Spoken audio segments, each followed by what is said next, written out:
Hello everyone, welcome back to Aodhamair's tutorials. As you may have guessed from my previous video, I am doing a Q&A, a question and answer video, and I have sort of split this video up into three parts. First I'm going to answer a couple of questions relating to, well, personal info, then I want to go over some questions that are pertaining to this channel and maybe crafting, and also obviously about hair. So let's just dig in, shall we? As I mentioned, I have both collected questions from the comments from my previous video, from Facebook, and also I have picked some questions out from previous videos that I get asked a lot.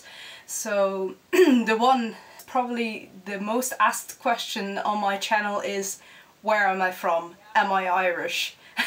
No, I'm not actually Irish. If you hear a bit of an Irish accent on me, that might be because I have actually lived in Ireland. I am Dutch. That means I'm from the Netherlands, for those people who don't know where our tiny country is. And I went abroad to study in Ireland and worked there for 1 year as well. So I have actually lived there for 4 years. Dutch people do get the English in school, but that's probably where I perfected my English and probably picked up a bit of an accent. At times you can still hear my Dutch accents coming through as well. And also, since my husband is American, maybe sometimes little American words slip in as well. So it's a bit of a mixture, and a lot of people have in the past asked me, where are you from? Because I can't really quite figure it out. There's something strange there. I mean, you do sound like a native speaker, but I can't really figure out where you're from. But I always think it's a huge compliment when people think I'm from an English-speaking country. So yes, I don't mind. But to put it out there once and for all, I am Dutch and I lived in Ireland. That's why I have an Irish accent. Other questions pertaining to personal info. Someone called Kate asked me, what do you do when you're not making awesome tutorials? Her words, not mine. IG, work, fun, etc. As for work, I am a textile conservator. I'm self-employed at the moment, which means I have my own little business. Yeah, so if you don't know what a textile or a conservator does, think about painting conservation. Most people know what that is. But then for textile objects for museums generally. Sometimes the odd private client. And I usually work for museums, conserving objects ranging from, well, say tapestries to costumes to other antique fabrics, things like things from churches, things from synagogues. I have worked on flags, I've worked on banners, any kind of textile you might think of that is now showing a bit of age might pass through my hands. I've actually been asked for more modern art as well, like think about stuff that was made about 30 to 40 years ago. That is also now passing through textile conservators' hands. That's as far as work goes. I have far too many hobbies as far as fun goes, and yeah, I often have periods where I totally focus on one thing and then move on to the next, and then sometimes I go back to the thing I liked. In the past I've actually done quite a bit of drawing and painting, but I don't seem to make a lot of time for that anymore these days. What I do like doing is gardening, and that's only been possible since I actually have a house with a garden, so that's something I've really gotten into this year. Obviously I might like making stuff. I've always liked making stuff, all kinds of stuff. I could probably also call my hair a hobby. I literally plan out what the next colour is gonna be, and I actually really enjoy coming up with new colour combinations and you know, putting them in my hair. I have another hobby called reenactment. You may not exactly know what that is. It basically means you dress up in the clothes of a period. I do medieval reenactment often early medieval reenactment. And you show usually the public, usually there are events where there's multiple people coming and looking at how you do this stuff, and you dress up like in these clothes and you pretend you're living in that period. You do crafts from that period, and sometimes some people also do fighting. I have done some fighting in the past. I don't really do it anymore. It's just too high risk for my hands, which are now sort of my income, so I can't really afford to bruise it or hurt it. I would like to get back into archery. I did do this in conjunction with reenactment. I used to be into archery, but I haven't actually strung my bow for years, so I'm a little bit afraid to touch it and like string it up, because I'm a bit afraid it might break in half. I really have to get someone to have a look at it at some stage. Anything really creative I really enjoy, and yeah, also the whole reenactment hobby means that I'm making clothes for that, I'm needle binding socks for that, I do spinning, I do weaving, I do natural plant dyeing. So yeah, that's all sort of grouped into that reenactment header, but it's all different crafts that I enjoy doing.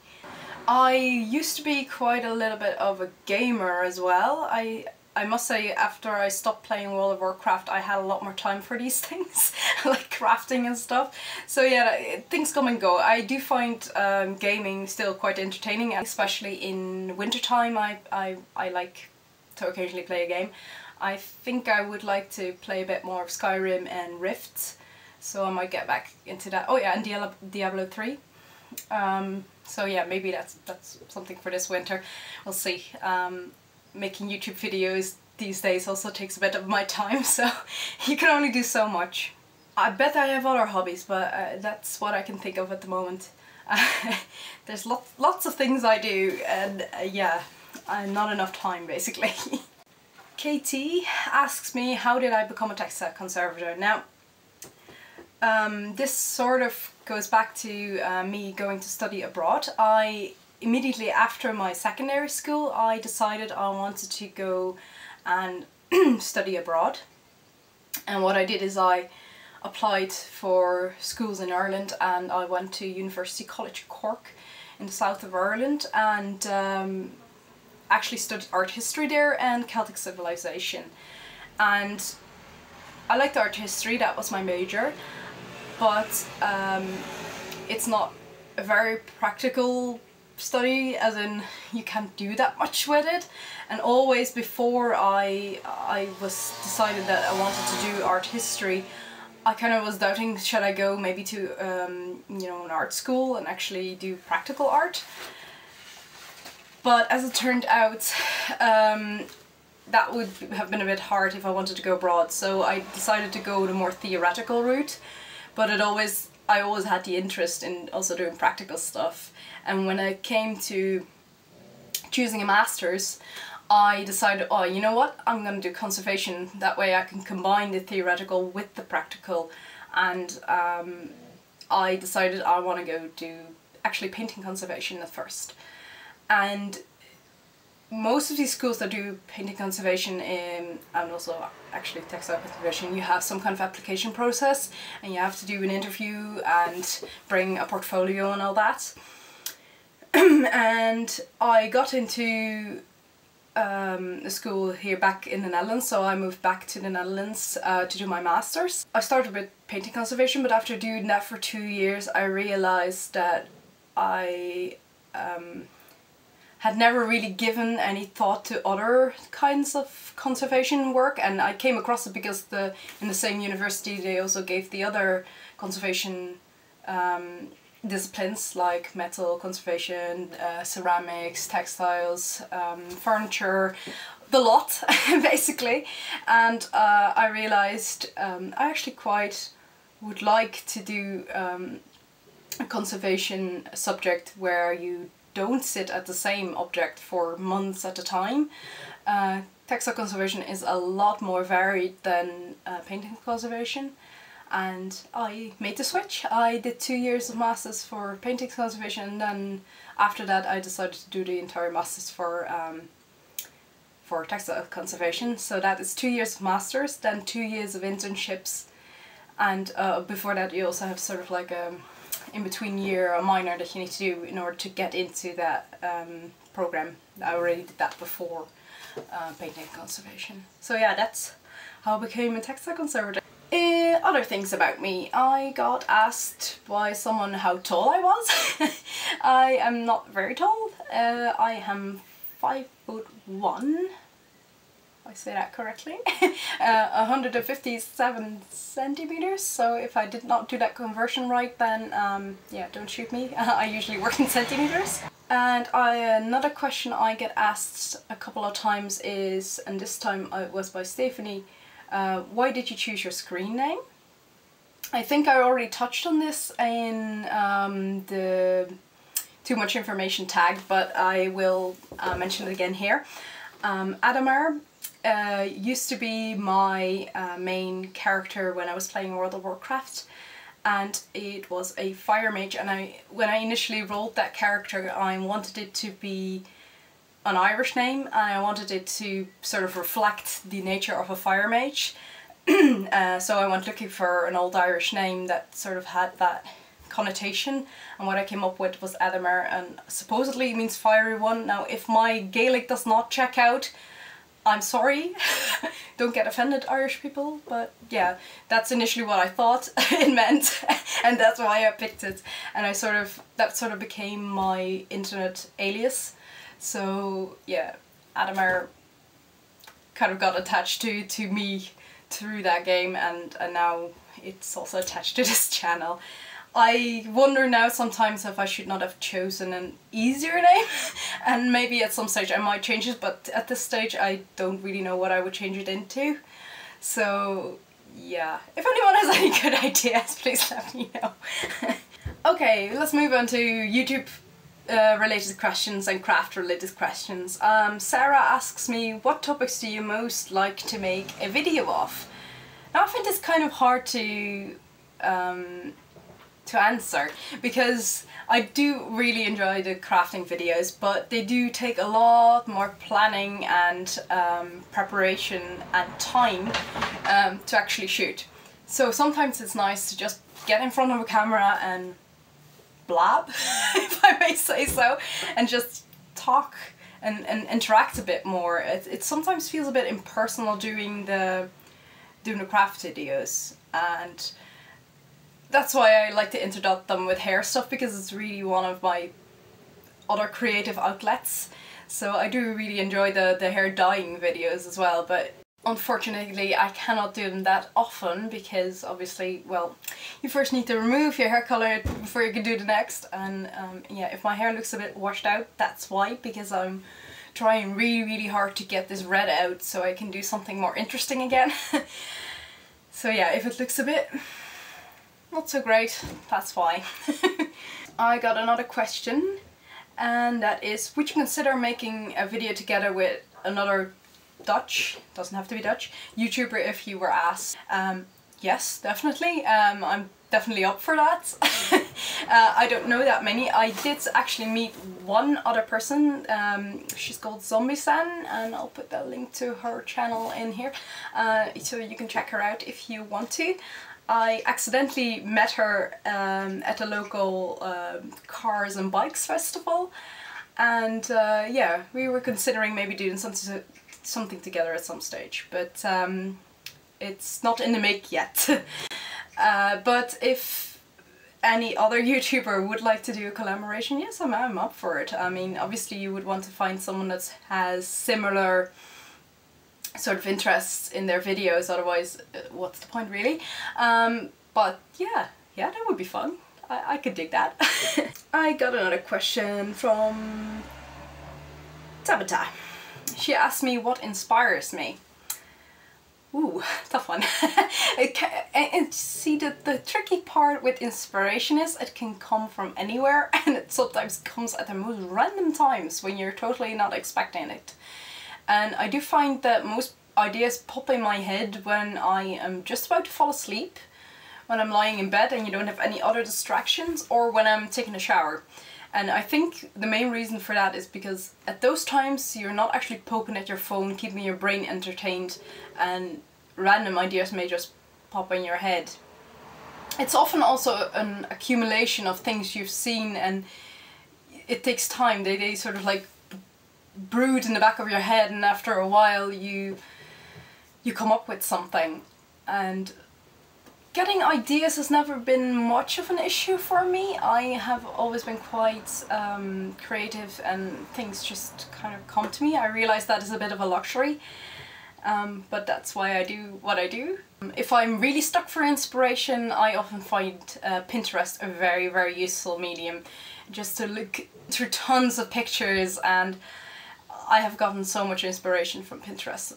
I mean, it doesn't mean you have to directly copy people's ideas, that's not what I mean, but you can actually, you know, get ideas from other people's ideas by adapting them, or yeah, just seeing a lot of things often helps. This same person, she also had another question, and that is, if you could give one piece of advice for everyone to hear, what would it be? I would say be yourself and don't worry too much what other people think. Now, this is something I'm still learning to deal with myself and still working on myself. I find it very hard not to care what other people think about me, but if you can do that, I think you could own the world, basically. Do what suits you best and don't be too fake.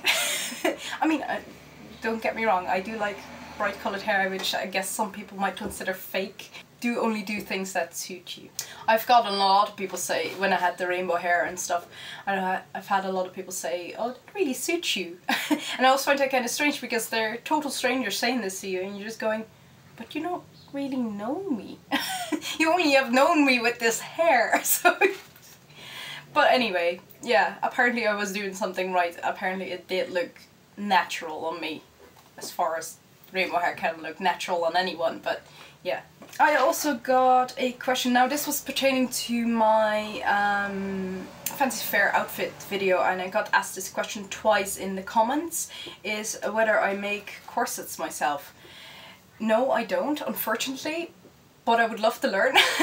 It's one of those things that's been on my list for a long time. I would love to do a corset making course. I'm definitely interested in that, and I will definitely do it at some stage, but as yet, no, I cannot make corsets, unfortunately. Now, I have a couple of questions pertaining to hair, and the most asked questions in various forms, I'll just read out the questions that I got here, is how is your hair not damaged? How do you keep your hair from getting fried with bleaching and the colors? And how do you keep your hair so soft? What is your secret? This is basically all the same question, really. I've briefly touched on this subject in two of my other videos. One of those videos is the how to keep my bright hair colors bright video, and my hair care routine video, and I'll put links to them up in this video. But just to go over it briefly, I think the main thing is not to bleach hair that has been bleached once or twice already, not to bleach it again. I only bleach my regrowth, so I make sure and take care that I don't go over bleach parts twice. And if you want to see how I bleach my roots, I have a video for that as well. That's the main part. Also, I realize it's really tempting to sometimes, if you want to change colors, to bleach out the hair color you have. And trust me, at the moment I'm really trying to restrain myself not to do that, because, and trust me, I really want to get rid of this red, but I don't want to do it by bleaching it out, because that will cause the most damage. The accumulated damage of bleaching a certain part more times over, that is definitely the killer. Now, there are things you can do to make your hair feel better, and I did go over that quite a bit in my hair care routine video. And it basically means that you make sure you condition it well, and just generally be nice for your hair. Don't use heat styling tools too much, that sort of thing. I would lie if I said my hair wasn't damaged. It is damaged, and that is the reason that I cut quite a bit off in the fall. I got the inverted bob sort of cut because I had bleached it quite a number of times just before my wedding because I was trying to get all the colour out, and I should not have done that. I've learned from that and I'm not going to do it again. She said. I'll really try not to do it again. So use other fading techniques if you want to get the hair colour out. So now I've been washing it a lot, and I might do a vitamin C treatment, and there are other ways like colour removers and things like baking soda and stuff that is of course also not fantastic for your hair, but everything's better than bleaching your old colour out, so try not to do that. Also, I just want to add that the colours that I use, the semi-permanent hair dyes, the bright colours, they are semi-permanent because they don't have a developer in them, which means they have no ammonia or peroxide in them, so they in themselves are actually not that damaging. It is the bleaching that does the damage, not the hair dye. It actually acts more like a conditioner than it would as a harmful chemical.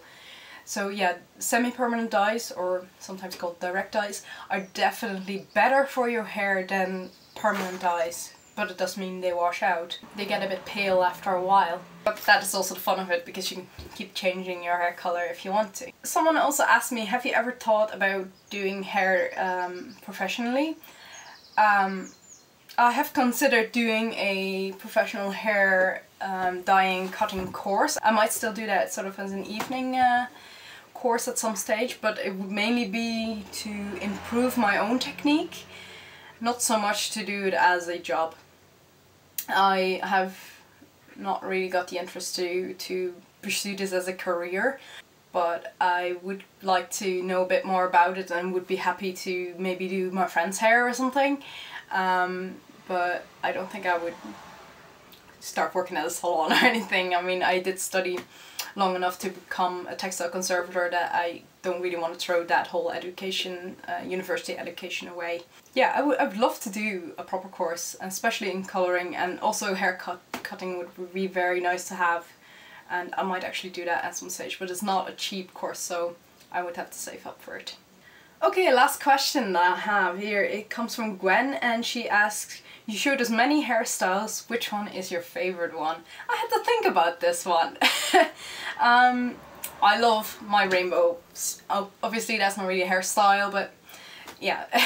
As far as hair dyeing goes, rainbows or gradients are definitely my favourite. As far as updos and stuff I've done on this channel, I find this tough.